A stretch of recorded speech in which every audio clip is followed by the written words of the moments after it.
دانتوں کی صفائی کا حکم دیا. دانتوں کی صفائی اتنا زیادہ حکم دیا کیونکہ دانت سب سے زیادہ انسان کے خراب ہوتے ہیں.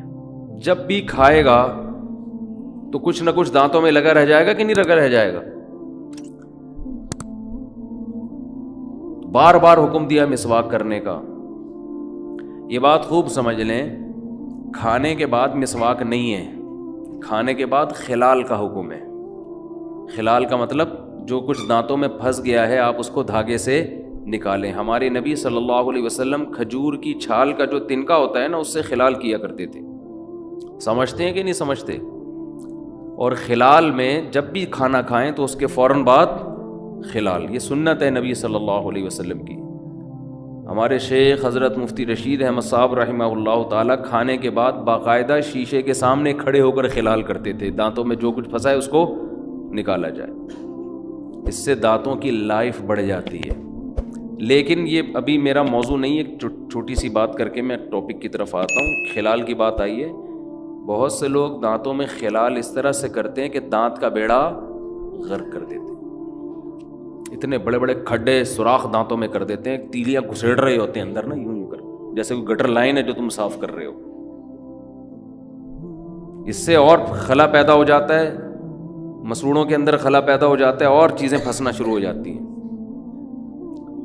دانت کے خلال کا طریقہ یہ ہے کہ آپ بہت اوپر سے کریں, زیادہ گھسیڑے نہیں اندر اس کو. کوئی چیز پھنسی ہوئی ہے نا, اوپر والے دانت میں کیا کرنا ہے, اوپر سے نیچے کی طرف, نیچے سے اوپر نہ لے کے جائیں. نیچے والے دانت میں کیا کرنا ہے, یہ چیزیں عام طور پہ نوجوانوں کو پتہ نہیں چلتی, وہ کر کے نا دانتوں کا بیڑا غرق کر چکے ہوتے ہیں اور سنت کے نام پہ. نیچے والے دانت میں نیچے سے اوپر, اوپر والے دانت میں اوپر سے نیچے, اور گھسیڑنا نہیں ہے اندر, ہلکا ہلکا. اور بہتر تو یہ کہ دھاگے آج کل آ رہے ہیں نا, کیا کہتے ہیں اس کو, ڈینٹل فلاس, اس کے ذریعے آپ کر سکتے ہیں. صحیح ہے نا, یہ کیا. ایک بات. دوسری بات, کھانا کھا کے نا سب کے سامنے نہ شروع ہو جایا کریں. ایسا بھی ہم نے دیکھا, دعوت کھائی, ادھر ادھر دانت کس طرح ان کے سامنے, اس کو گھن آتی ہے سامنے والے کو, تو کیا کر رہا ہے. تمیز بھی کوئی چیز ہوتی ہے نا جو مارکیٹ میں شارٹ ہوتی جا رہی ہے. تو آپ نے ٹوتھ پک سے اگر خلال کرنا ہے تو ہاتھ رکھ لیں یہاں پہ, ایسے کریں, سامنے والے کو اپنا مسکراتا ہوا چہرہ نہ دکھائیں, اس کو گھن آئے گی اس سے. سمجھتے ہیں کہ نہیں سمجھتے؟ بچوں کو بچپن سے ان چیزوں کا عادت ڈالنے چاہیے. ہم لوگوں کو دیکھ رہے ہیں اتنے دانت خراب ہو رہے ہیں, اتنے دانت. اللہ کا شکر ہے میں زندگی میں ایک دفعہ ڈینٹسٹ کے پاس گیا ہوں, وہ بھی اپنی غلطی سے نہیں, وہ بھی اس لیے کہ عقل داڑھ ٹیڑھی نکل گئی تھی. اب وہ تو قدرت کی طرف سے ہے نا, وہ قدرت کی طرف سے ہے. ورنہ آج کل ہم دیکھ رہے ہیں کہ ہر دوسرا آدمی کہاں جا رہا ہے, ڈینٹسٹ. حالانکہ ٹوتھ پیسٹ بھی کر رہے ہیں, رگڑ بھی رہے ہیں صبح شام. اتنے دانتوں کی صفائی کے پہلے لوگوں کے پاس آلات نہیں تھے جتنے اب ہیں, بیڑا غرق ہو رہا ہے دانتوں کا. اس کی وجہ یہ ہے کہ تمیز سے کام تھوڑا کیا جائے وہ اچھا ہوتا ہے. بغیر تمیز کے صبح شام رگڑتے رہو گے, تیزاب سے بھی گلیاں کرتے رہو گے, فائدہ نہیں ہوگا. سمجھتے ہو کہ نہیں سمجھتے؟ تو آپ نے ایک تو نیم کی مسواک استعمال کریں. نیم کی مسواک بہت بہترین چیز ہے دانتوں کے لیے. کوئی ٹوتھ پیسٹ, ٹوتھ برش نیم کی مسواک کا متبادل نہیں ہے.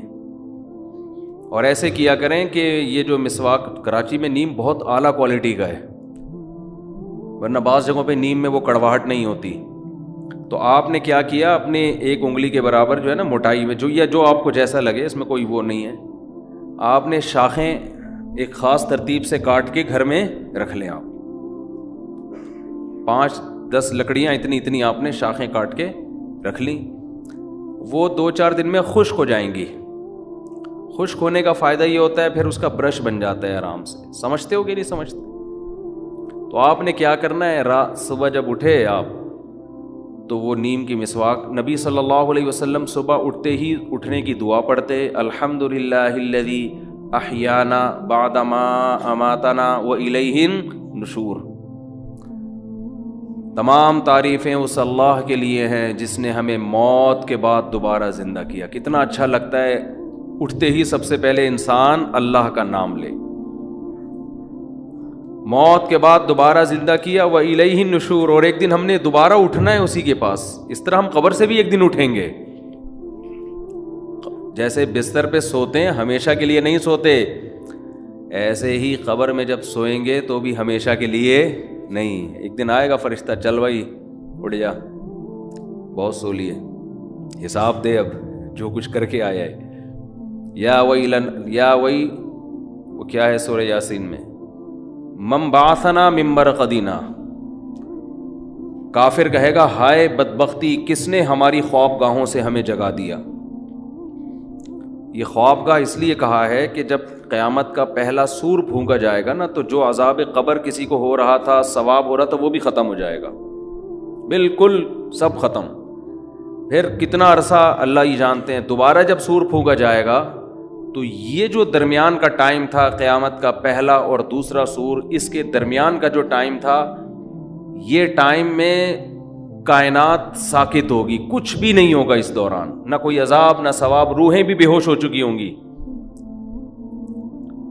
اس کو اللہ نے سونے سے تعبیر کیا ہے. پھر جب دوسرا سور پھونکا جائے گا تو پھر لوگ کہیں گے ہمیں ہماری خوابگاہوں سے کس نے جگا دی, ہم تو سمجھ رہے تھے کہ ہم ہمیشہ کے لیے سو گئے ہیں. جیسے آپ گہری نیند سو رہے ہو نا, کوئی آ کے آپ کو اٹھا دے تو آپ حیران ہوتے ہو, یہ ایک دم ہو کیا گیا ہے میرے ساتھ, میں کہاں تھا ایک دم, میں کیسے, یہ کون سی زندگی ہے, یہ کون سا جہان ہے. تو نبی صلی اللہ علیہ وسلم دعا پڑھتے تو اس کے بعد جو آپ کا سب سے پہلا عمل ہوتا وہ کیا ہوتا, مسواک. قضائے حاجت سے پہلے بھی آپ کیا فرماتے, مسواک. اور کیسے, یہ جو آج کل مسواکوں کا جس طرح سے استعمال ہو رہا ہے, یہ بھی دانتوں کو بیڑا غرق کرنے کا بہت بہترین طریقہ ہے, خوب سمجھ لیں. کیونکہ ایک مسواک کا ایک برش بار بار استعمال ہوتا ہے, پانی لگتا ہے, اس میں سڑان پیدا ہوتی ہے, اسمیل پیدا ہوتی ہے, پانی لگ کے, نمی لگ کے, اور مسواکیں بھی پرانی عجیب ہی حساب چل رہا ہے مارکیٹ میں.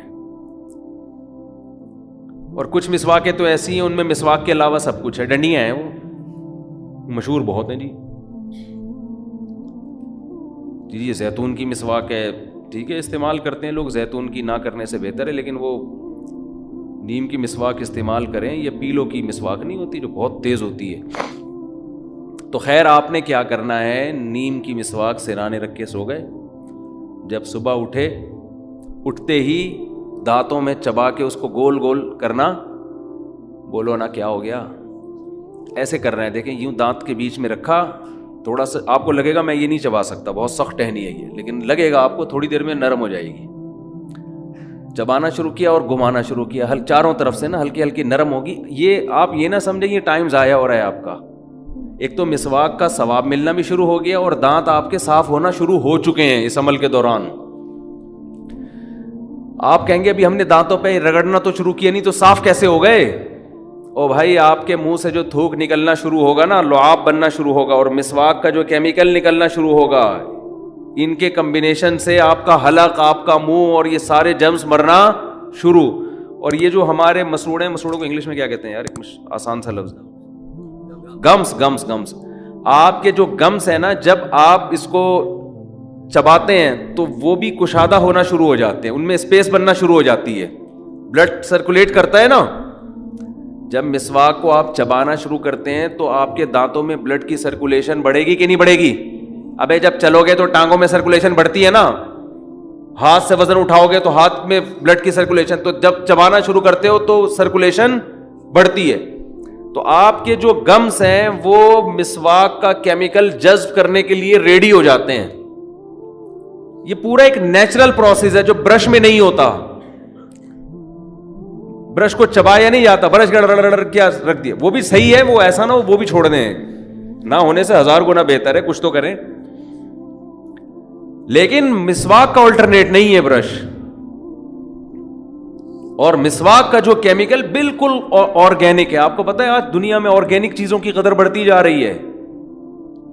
یہ جو کیمیکل ٹوتھ پیسٹ میں ڈالے جاتے ہیں, ہمیں کیا پتا کل تحقیق سے ثابت ہو کہ بیڑا اسی وجہ سے غرق ہو رہا تھا. ٹھیک ہے, میں نہیں کہہ رہا, میں کسی ٹوتھ پیسٹ پہ الزام نہیں لگا رہا, لیکن یہ انسانوں کی بنائی ہوئی چیزیں ہیں، صحیح بھی ہو سکتی ہیں، فائدہ مند بھی ہو سکتی ہیں، اور سائیڈ افیکٹ بھی ہو سکتے ہیں۔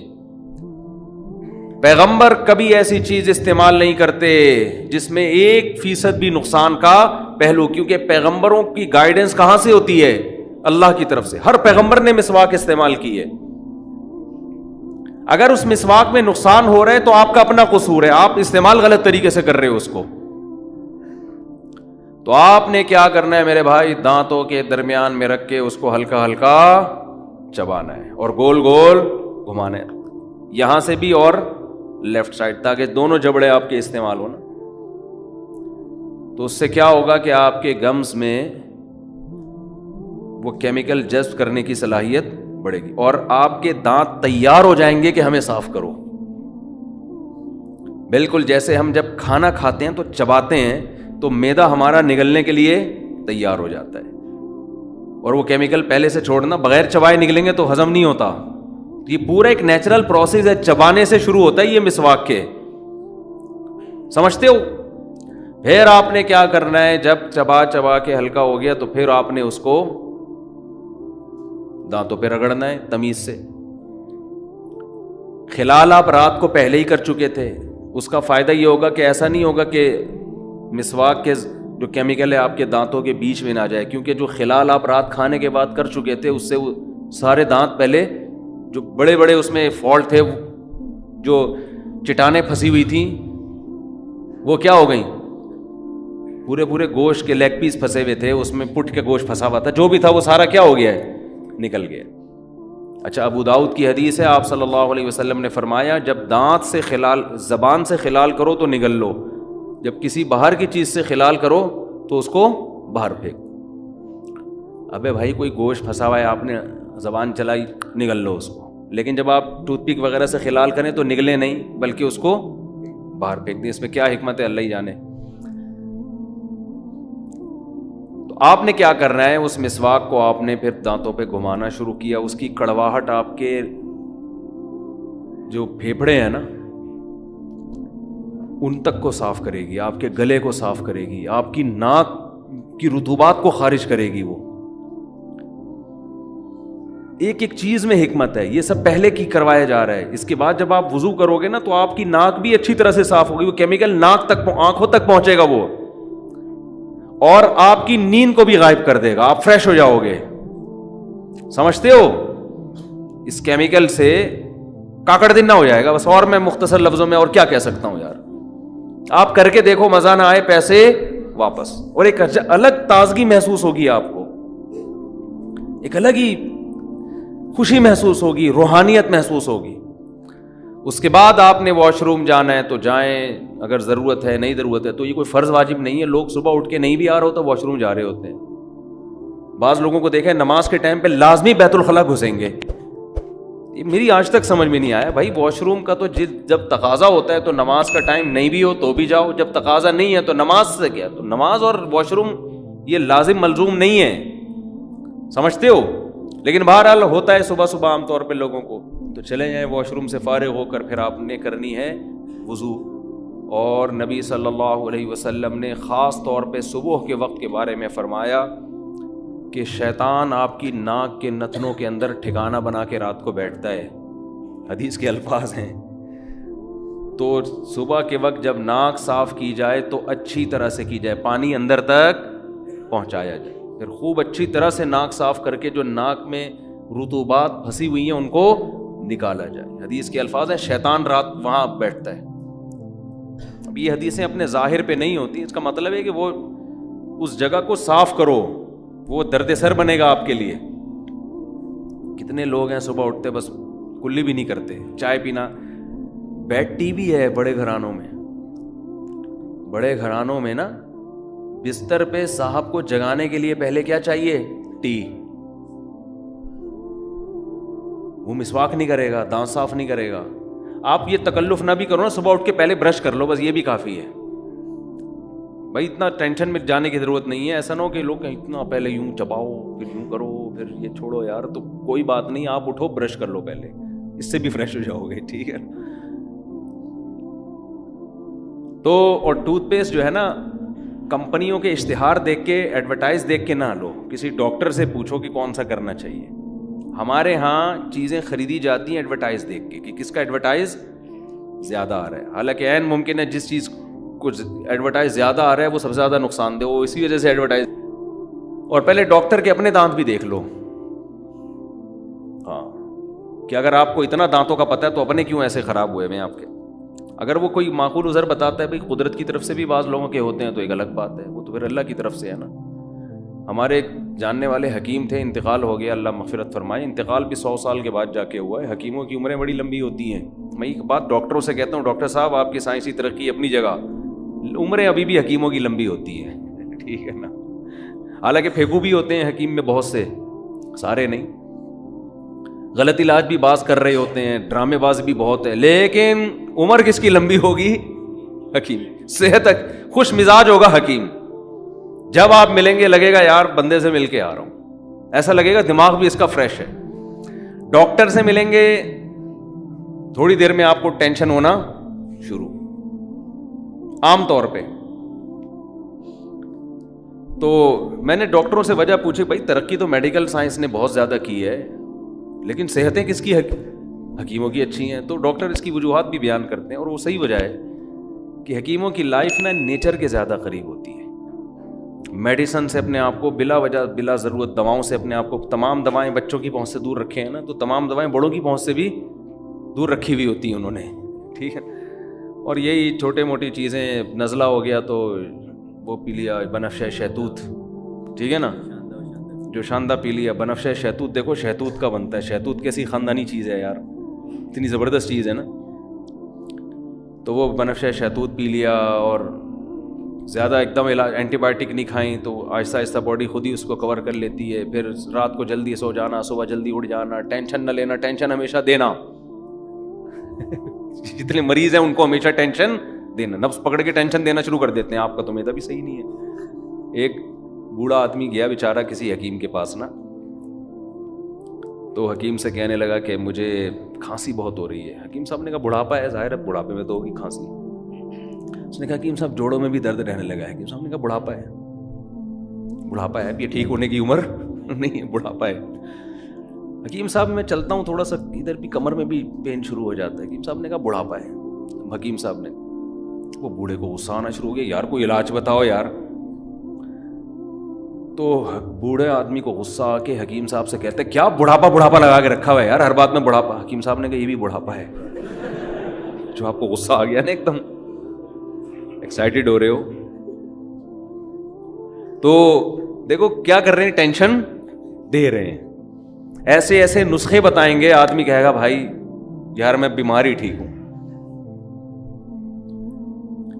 ایک حکیم صاحب کے پاس, ہمارے جاننے والے حکیم تھے, ان کے پاس ایک پیشنٹ گیا, کہنے لگا کہ کیلشیم کی کمی ہے نا.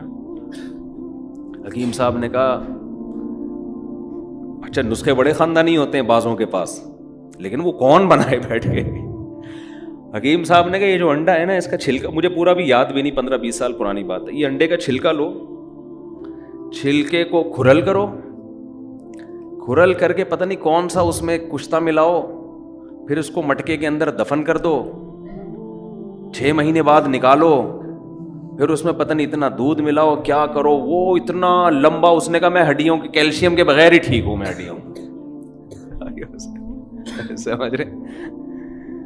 لیکن بہرحال بیاض کبیر نام کی ایک کتاب ہے حکمت پر, ہندوستان میں لکھی گئی ہے, بہت خاندانی کتاب ہے. اس سے آپ کو اندازہ ہوگا کہ حکیموں کی ریسرچ کتنی ہوا کرتی تھی, کتنی ریسرچ ہوا کرتی تھی.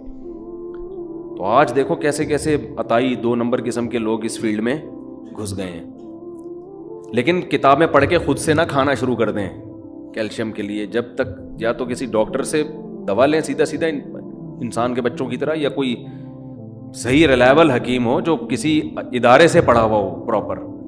ادارے کے پڑھے ہوئے آدمی میں غلطی کا امکان کم ہوتا ہے. پیچھے پورا انسٹیٹیوٹ ہے, ادارہ ہے, وہ کوئی ایسی چیز مارکیٹ میں نہیں لائے گا جو کسی کو پتہ ہی نہیں ہے.